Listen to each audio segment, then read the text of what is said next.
उबई ने काम से कहते हैं हमें हमारे रब की याद दिलाओ, हमें हमारे रब की याद दिलाओ। वो मूसा अशअरी से कहते हमें हमारे रब की याद दिलाओ। वो कुरान पढ़ना शुरू कर देते। एक मरतबा इसी तरह फरमाया इशा की नमाज के बाद, अरे हमें अपने रब की याद दिलाओ। इन्होंने कुरान पढ़ना शुरू किया, कुरान पढ़ते रहे, अमीरुल मोमिनीन सुनते रहे, कुरान पढ़ते रहे, अमीरुल मोमिनीन सुनते रहे, यहाँ तक कि सुबह सादिक का वक्त हो गया, पूरी रात कुरान सुनने के लिए अल्लाह ने माफ फरमाए। हम सारी रात यहूद और नसारा की मशीनों के अंदर गुजार देते, हालातों के अंदर गुजार देते, गुनाहों के अंदर गुजार देते। ये थे वो हजरात साहबा रज़ियल्लाहु अजमईन। पूरी रात गुजर गई कुरान सुनते सुनते, पूरी रात गुजर गई। सहाबी ने कहा या अमीरुल मोमिनीन तहज्जुद का वक्त निकला जा रहा है। फरमाया अवलस्ना बित्तहज्जुद, क्या हम तहज्जुद में नहीं? ये तहज्जुद ही तो है जो हम कुरान सुन रहे हैं। दोस्तों एक शौक होना चाहिए अल्लाह की किताब के साथ, एक ताल्लुक होना चाहिए अल्लाह की किताब के साथ, एक मोहब्बत होनी चाहिए अल्लाह की किताब के साथ। দেখুন এত রাতে কমিটি ভাইগুলো খুব কষ্ট করবে নিচ্ছে, মানুষকে এরকম টানা দেবে নিচ্ছে যাতে মানুষ শীতে না ভেজে। ভিডিওটা বেশি বেশি করে শেয়ার করবেন যাতে সবাই দেখতে পারে, এই মানুষগুলোর জন্য দোয়া করতে পারে।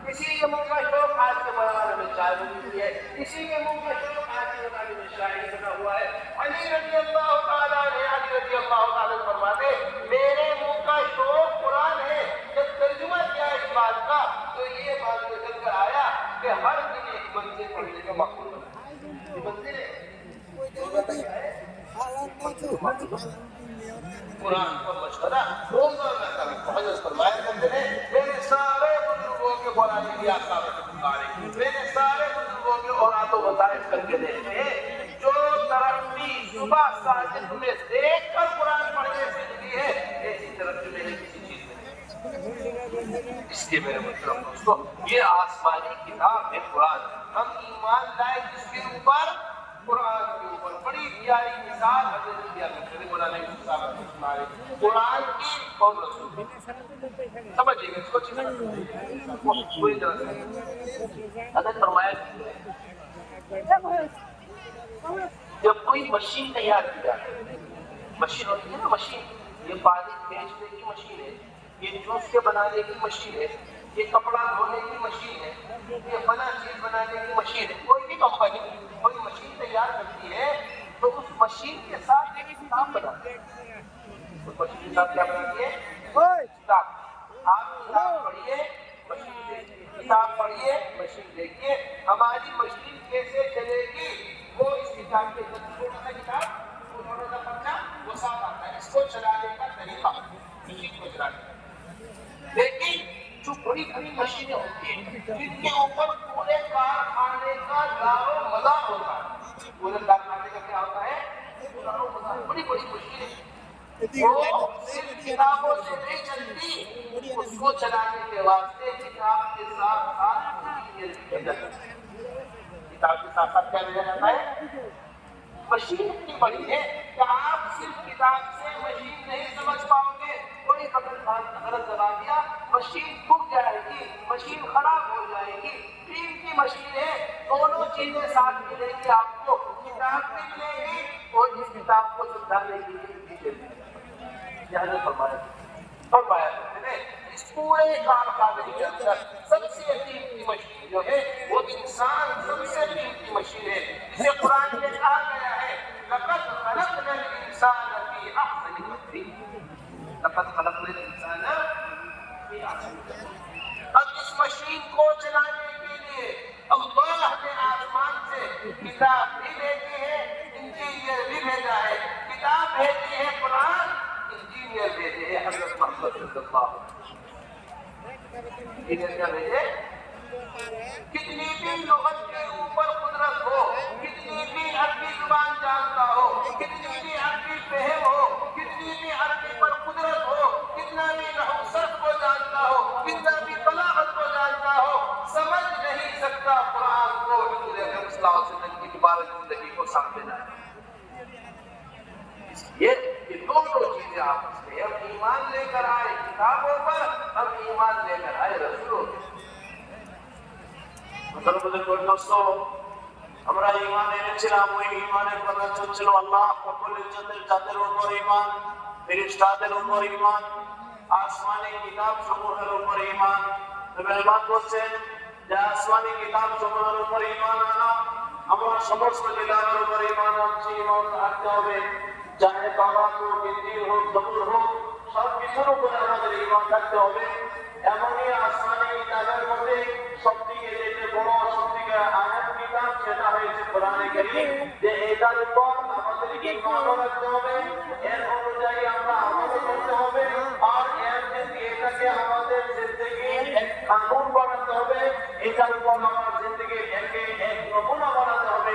এটাকে সম্মুখে রেখে আমার জিন্দেগি অতিবাহিত করতে হবে। যে এই জন্য আমাকে কোরআন দেওয়া হয়েছে, এই বিশ্বাস আমার রাখতে হবে।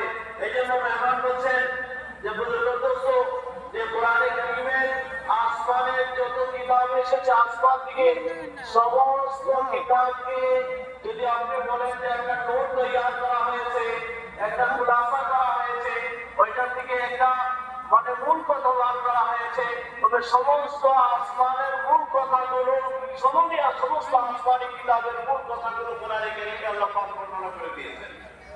এবং সমস্ত কোরআনে যে সমস্ত কথা এসেছে, ওই সমস্ত কোরআনের কথাগুলো আবার আল্লাহ রাব্বুল ইজ্জত মূল কথাগুলো সূরা ফাতিহাতে বর্ণনা করে দিয়েছেন। আর যে সমস্ত সূরা ফাতিহাতে এসেছে, এটা সবকিছু আবার সূরা ফাতিহার একটা আয়াত, ইয়াকা না'বুদু ওয়া ইয়াকা নাস্তাঈন, এই আয়াতে আল্লাহ রাব্বুল ইজ্জত বর্ণনা করে দিয়েছে যে আমরা ইবাদত আল্লাহরই করি, আর সাহায্য আল্লাহ রাব্বুল ইজ্জতের কাছ থেকে চাই। দ্বিতীয় আমাদের আর কেউ নেই। ইবাদতের জন্য একা, আর মদদ চাওয়ার জন্য আমাদের একই জায়গা। এই জন্য আমাদের দণ্ডস্থ যে খুলাসা মেহমান আমাদেরকে অনুরোধ করছে যে আমরা একটা সুন্দর সময় আমরা ইজতেমায় বসে এসেছি, জমা হয়েছি। যে রমজান আমাদের সম্মুখে, এই রমজানে কোরআন অবতরণ হয়, আর এই রমজান আল্লাহ রাব্বুল ইজ্জত হর বছর এই জন্যই দেন যেন মুসলমান সারা বছর যদি চলে যায়, কোরআনের সাথে তার সম্পর্কটা যদি মজবুত হতে না পারে, তাহলে রমজান এই জন্যই দেওয়া হয় যেন এই রমজানের রচনা করে আপনার আমার কোরআনের সাথে একটা মজবুত সম্পর্ক হয়ে ওঠে। তার জন্য এই রমজান আমাদের জন্য আসছে। এই জন্য এখন থেকে তৈরি করা, আর এই কোরআনের ব্যাপারে এখন থেকে যত্নবান হওয়া, আর এই কোরআনকে নিজের জিন্দেগিতে আনার এখন থেকে আমরা চেষ্টা করতে হবে। যা আমাদের কণ্ঠস্থ সাহাবায়ে কেরামের জিন্দেগি উনি বর্ণনা করেন যে কোরআনকে পড়তেও হবে, আর কোরআনকে বুঝতেও হবে, আর কোরআন যে কোরআনের পড়া, যে যদি মেহমান বলে যদি কেউ কোরআন পড়তে তার মন চায় না, কোরআন পড়তে ভালো লাগে না, তাহলে সে যেন মনে রাখে যে তার দিলে কোনো গান্তর বস্তু আছে যার জন্য কোরআন তার কাছে ভালো লাগে না। যার দিল পরিষ্কার থাকবে সে যতই কোরআন পড়বে ততই তার কাছে ভালো লাগবে। সাহাবায়ে কেরামের কথা বর্ণনা করে যে কোরআনে কারীম দেখে দেখে কোরআন তিলাওয়াত করা, আযান এবং ইকামতের মাঝখানে কোরআন তিলাওয়াত করা, এটা সাহাবায়ে কেরামের খুব মামুল ছিল। আমাদের দেশে মসজিদ সমূহে আমরা মসজিদে যাই, আযান এবং ইকামতের মাঝখানে সারা দুনিয়ার খবর আমাদের মসজিদে জমা হয়ে যায়। কিন্তু এরপরে সাহাবায়ে কেরামের আমল কি ছিল যে আযান এবং ইকামতের মাঝখানে তারা কোরআনে কারীম দেখে দেখে তিলাওয়াত করতেন। আব্দুল্লাহ ইবনে ওমর রাদিয়াল্লাহু তাআলা, হযরত ইকরিমা রাদিয়াল্লাহু তাআলা আরো সাহাবায়ে কেরামের নাম নিয়ে মেহমান বলে যে তাদের অভ্যাস ছিল যে তারা খুব কোরআনে কারীম তিলাওয়াত করতেন।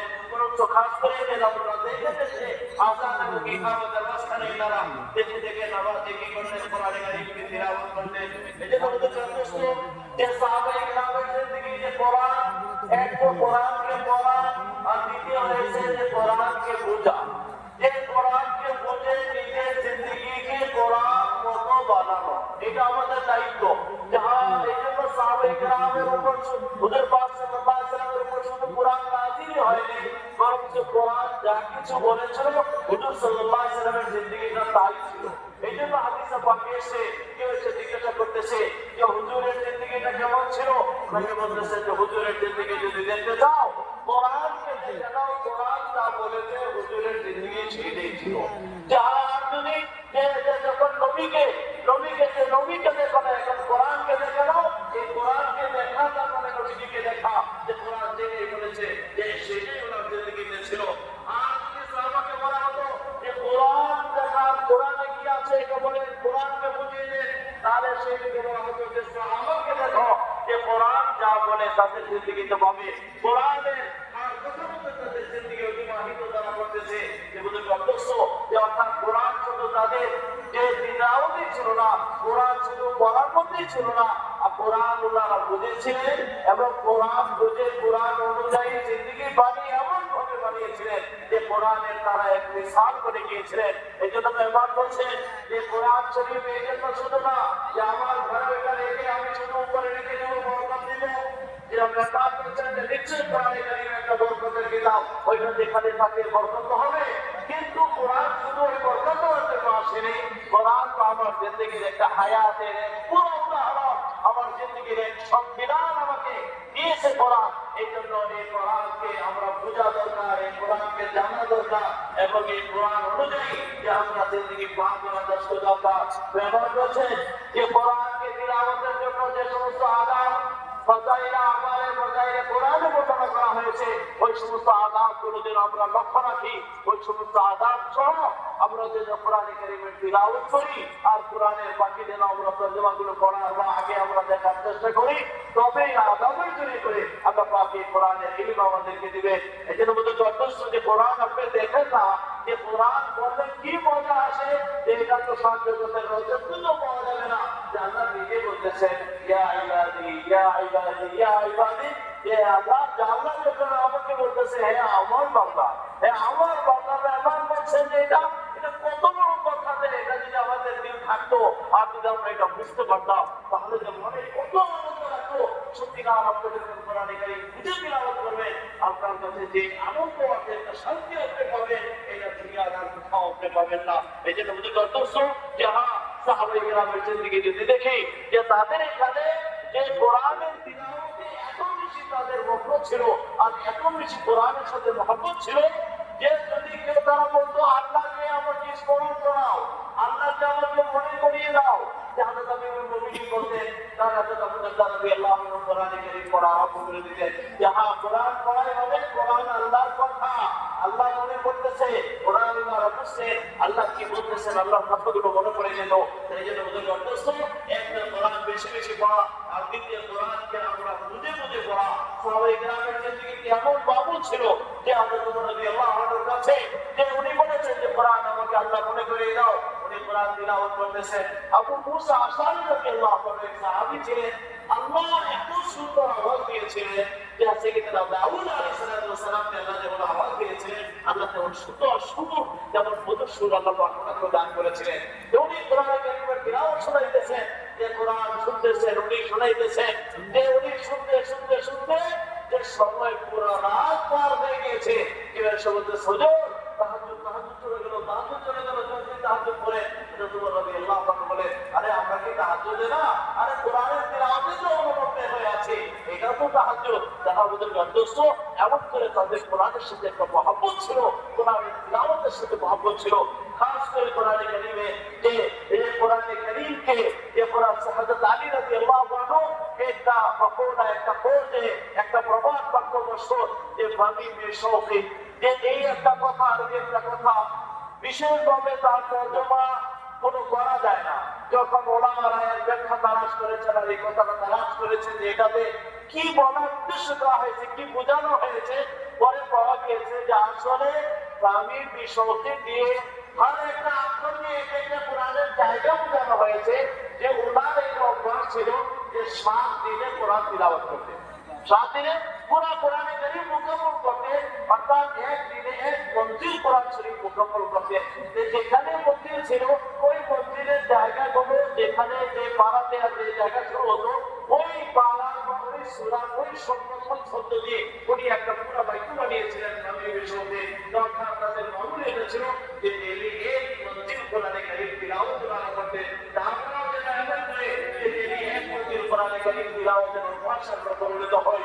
খাস করে হযরত মাওলানা ইলিয়াস রাহমাতুল্লাহ আলাইহি যে আমাদেরকে খুব বেশি তাকিদ করে গিয়েছেন যে আমি সমস্ত বুজুর্গানে দিয়ে যত মাযাহিব আছে সবকিছুই করে দেখেছি, কিন্তু তাহাজ্জুদের পরে ফজরের আগে সাদিকের সময় ওই সময় কোরআনে কারীম দেখে তিলাওয়াতে যে নূর পাওয়া গেছে এটা কোনো বুজুর্গানে দিনের কোনো আওরাদে আর কোনো মাযাহিবে এমন পাওয়া যায়নি। এই জন্য বুজুর্গ অভ্যস্ত যে আমরা কোরআনে কারীম তো সবসময় তিলাওয়াত করবো, খাস করে তাহাজ্জুদের সময় আমরা কোরআনকে খুব ধীরস্থিরের সহিত আমরা কোরআনকে বুঝে পড়ার চেষ্টা করব। আল্লাহ আমাদের সবাইকে তৌফিক দান করুন যে কোরআনকে এবং নবীকে যে আরেক মিসাল দিয়ে আমাদের বুজুর্গে বিছিয়েছেন, মৌলানা ইউসুফ সাহেব রহমাতুল্লাহ আলাইহি বুঝিয়েছিলেন যে কোরআনকে আর নবীকে যদি বুঝতে চাও তাহলে कुरान बहुत जरूरी है हमारे पूरे मजमे से हम कर पाते हैं। बीच में बात कह रहे हैं कुरान के लिए